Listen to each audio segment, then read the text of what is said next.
Is your government spending your tax money wisely?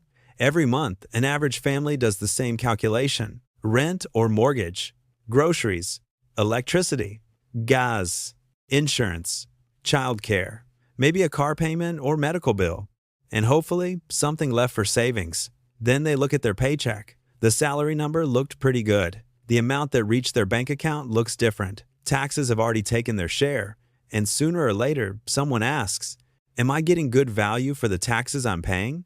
Most people understand why taxes exist. We need roads, schools, police, firefighters, infrastructure, national defense, and essential public services.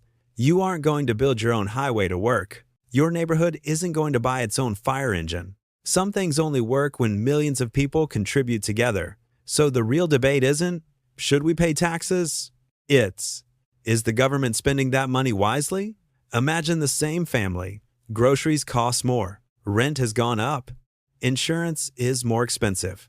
Childcare takes another chunk of the paycheck. They hit a pothole driving to work. Their child's school needs repairs.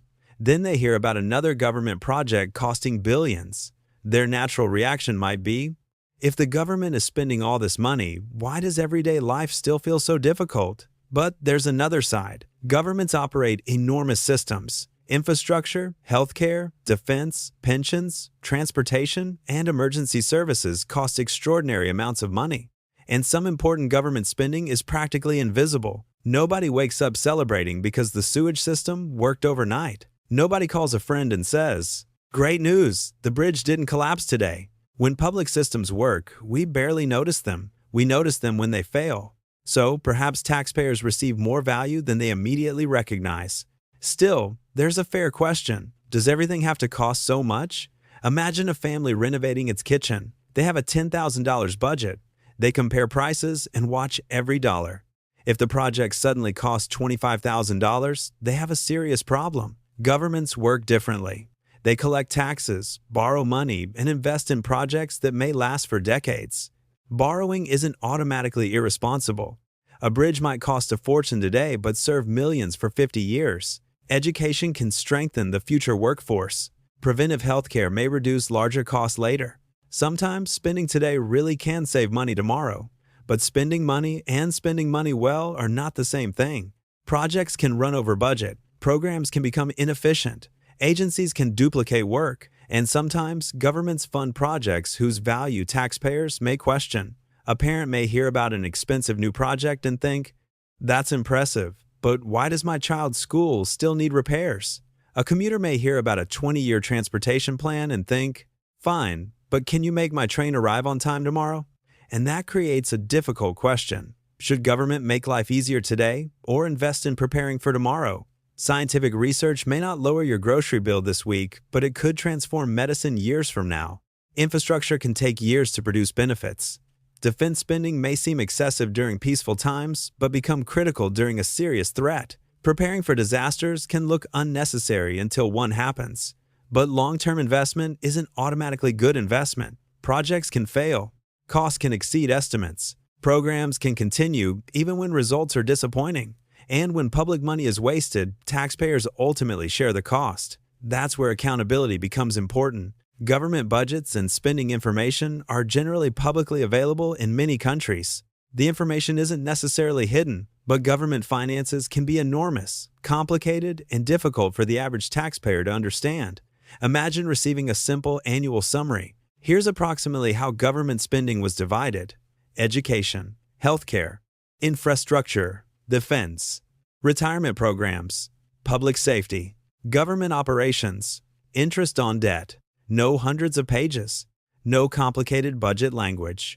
Something an ordinary person could understand in a few minutes. Would that change how people feel about taxes? Maybe, because knowing that billions were spent is one thing. Understanding what that spending accomplished is another. Did the program work? Did the bridge get built? Did transportation improve? Did the school receive what it needed? Did taxpayers receive reasonable value? That's accountability. But then another disagreement begins. Someone without children might ask, why am I paying for schools? Someone who doesn't drive might ask, why am I paying for highways? Because taxes aren't simply a bill for services you personally use. Someone without children still benefits from a society that educates future doctors, engineers, teachers, and workers. You may never need firefighters at your home. You probably still want a fire department nearby. Everyone contributes to systems society collectively depends on. But that doesn't mean taxpayers should stop questioning how efficiently those systems operate. Perhaps we should stop asking whether taxes are simply high or low. A better question is, what value are people receiving for what they pay? Imagine two families earning similar incomes and facing similar tax burdens. One has reliable public services, maintained roads, good schools, and functioning infrastructure. The other deals with broken roads, struggling services, and rising household expenses. The first family might say, taxes are expensive, but I can see the benefits. The second might ask, why aren't we getting better results? Now imagine you control the government budget for one day. A school needs renovation. A bridge needs replacing. Hospitals want more funding. The military wants new equipment. Families want childcare assistance. Cities want better transportation. Taxpayers want lower taxes. And the country already has debt. Who gets the money? More importantly, who doesn't? Suddenly, criticizing a budget is much easier than creating one. Ask people, do you want better schools? Yes. Better roads? Yes. Better healthcare? Of course. Then ask, would you personally pay higher taxes for all of it? Now the conversation changes. We often want government to spend less, while wanting government to provide more. But every choice has a cost. Reduce spending, and somebody may lose a service. Raise taxes, and households have less money. Borrow more, and debt grows. That doesn't excuse waste. It means priorities matter, which brings us back to that family at the kitchen table. For a government, $10,000 is tiny compared with the national budget. For that family, $10,000 could mean months of rent, childcare, a replacement car, emergency savings, or finally paying off debt. That's why taxpayers have every right to expect public money to be treated carefully and responsibly. So maybe the best way to judge government spending isn't simply by looking at the size of the budget. Look at the results. Are schools functioning? Are roads and bridges maintained? Are essential services accessible? Is infrastructure reliable? And when something costs far more than promised, is someone explaining why? Most importantly, is the average working family receiving reasonable value from the system they're helping to fund? Maybe your government spends much of your tax money wisely. Maybe some programs waste money. Maybe things that appear wasteful provide benefits we don't immediately see. And maybe some impressive investments don't deliver enough benefit to justify their cost. The truth probably isn't completely on either side, but perhaps the most meaningful measurement happens far away from government buildings. It happens at an ordinary kitchen table, after taxes, after rent, after groceries, after insurance, after childcare, after everything. Does that family feel like the system they help pay for is working for them too? Or do they look at their expenses and wonder, shouldn't we be getting better results for what we're paying?